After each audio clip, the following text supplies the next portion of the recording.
নমস্কার সবাইকে, মমতার রান্নাঘরে সবাইকে স্বাগত। আজকে দুটো মিষ্টি রেসিপি নিয়ে এসেছি, কাঁচাগোল্লা আর মাখা সন্দেশ। একদম কম সময়ে খুব তাড়াতাড়ি হয়ে যায় এই দুটো রেসিপি। তো আমার সাথে থাকুন, দেখুন কিভাবে বানাই। আমি নিয়েছি 2 কিলো দুধ দিয়ে ছানা কেটে নিয়েছি। এই 2 কিলো দুধের ছানা দিয়েই 2 পদের মিষ্টি বানিয়ে ফেলবো। তো দেখুন, একটা ফ্রাই প্যান নিয়েছি, এর ভিতরে কিছু দুধ দিয়ে দিব। সামান্য পরিমাণে দুধ দিয়ে দিচ্ছি ক্ষীর তৈরি করার জন্য।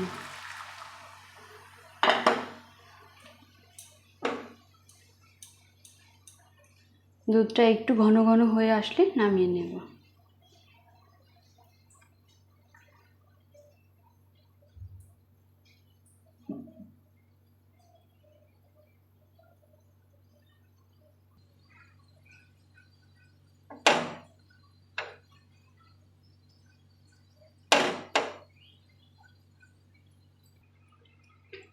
দুধটা ঘন করে জাল দেওয়া হয়ে গেছে, একদম ঘন হয়ে গেছে। এবার নামিয়ে নেব। এবার ছানাটা একটা বড় থালার ভিতরে নিব।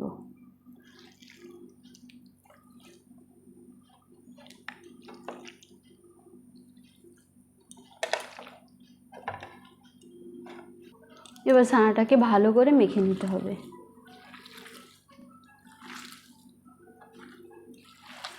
বেশ অনেকক্ষণ ধরেই মাখতে হবে, যাতে করে কোনো গুটি গুটি না থাকে। একদম সফট করে ফেলতে হবে মাখতে। অনেকক্ষণ মাখার পর অর্ধেক ভাগ করে রেখে দিব মাখা সন্দেশ বানানোর জন্য, আর অর্ধেক কাঁচাগোল্লার জন্য।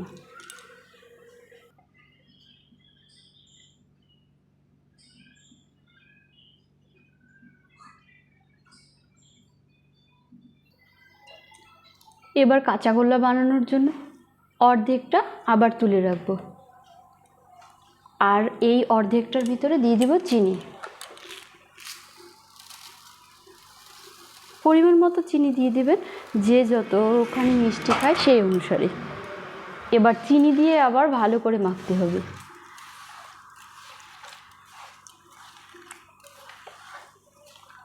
ভালো করে মাখতে হবে, যত ভালো মাখা হবে মিষ্টিটা তত বেশি ভালো হবে।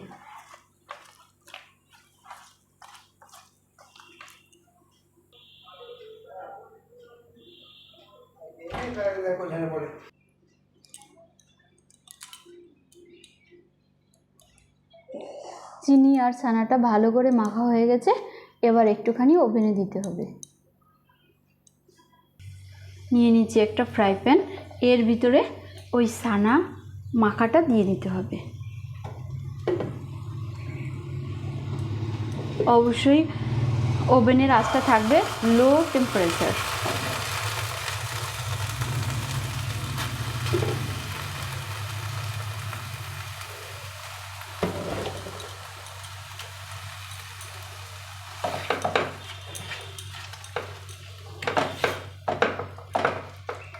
ভালো করে নাড়তে হবে যাতে একদম লেগে না যায়।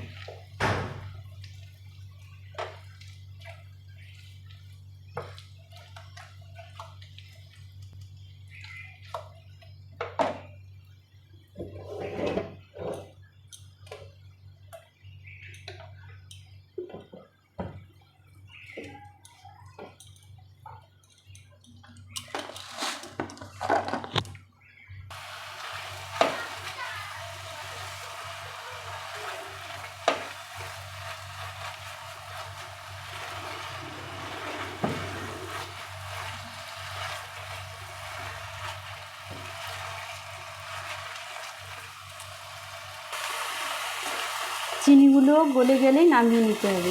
একদম হয়ে গেছে।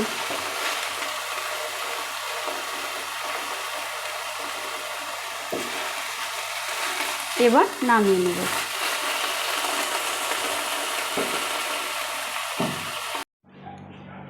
কাঁচাগোল্লা বানানোর জন্য একদম রেডি। এবার যে কোনো ধরনের শেপ দিতে পারেন, তবে গোল লম্বা যে যেভাবে দেয়, আমি গোলটাই দিচ্ছি।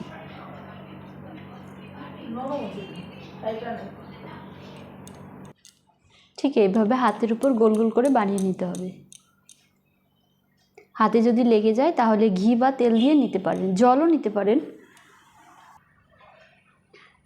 কাঁচাগোল্লা বানানো হয়ে গেছে, এবার বানাবো মাখা সন্দেশ। ঠিক আগের মতো একটা ফ্রাই প্যান নিয়ে নিলাম, এর ভিতরে দিয়ে দিব তুলে রাখা অর্ধেকটা চানা।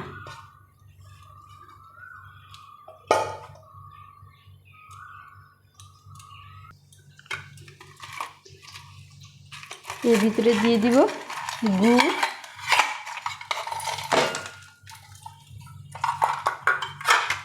গুড় আর সামান্য পরিমাণে চিনি।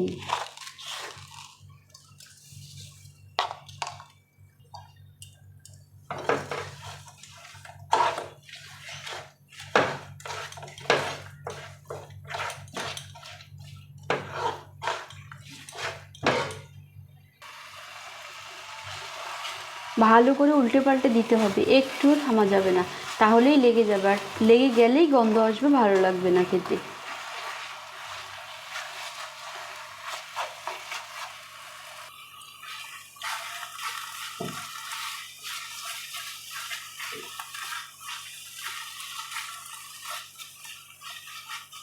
অনেকটাই হয়ে এসছে, আর কিছুক্ষণের ভিতরেই হয়ে যাবে।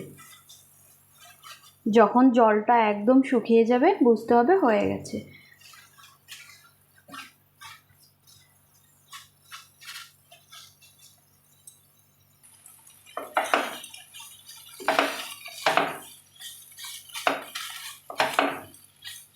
একদম হয়ে গেছে, জলটা সব টেনে গেছে, এবার নামিয়ে নেব।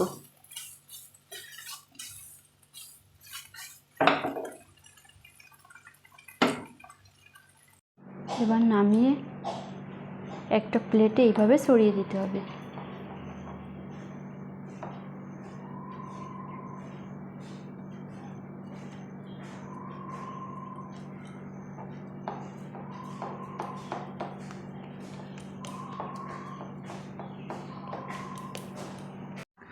একদম রেডি কাঁচাগোল্লা আর মাখা সন্দেশ।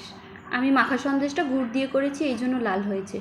তো আপনাদের যদি এই রেসিপিটা ভালো লাগে অবশ্যই একটা লাইক করে দেবেন, লাইক কমেন্ট শেয়ার করে দেবেন, আর এই চ্যানেলে নতুন হলে একটা সাবস্ক্রাইব করে দেবেন। এতক্ষণ আমার সাথে থাকার জন্য ধন্যবাদ।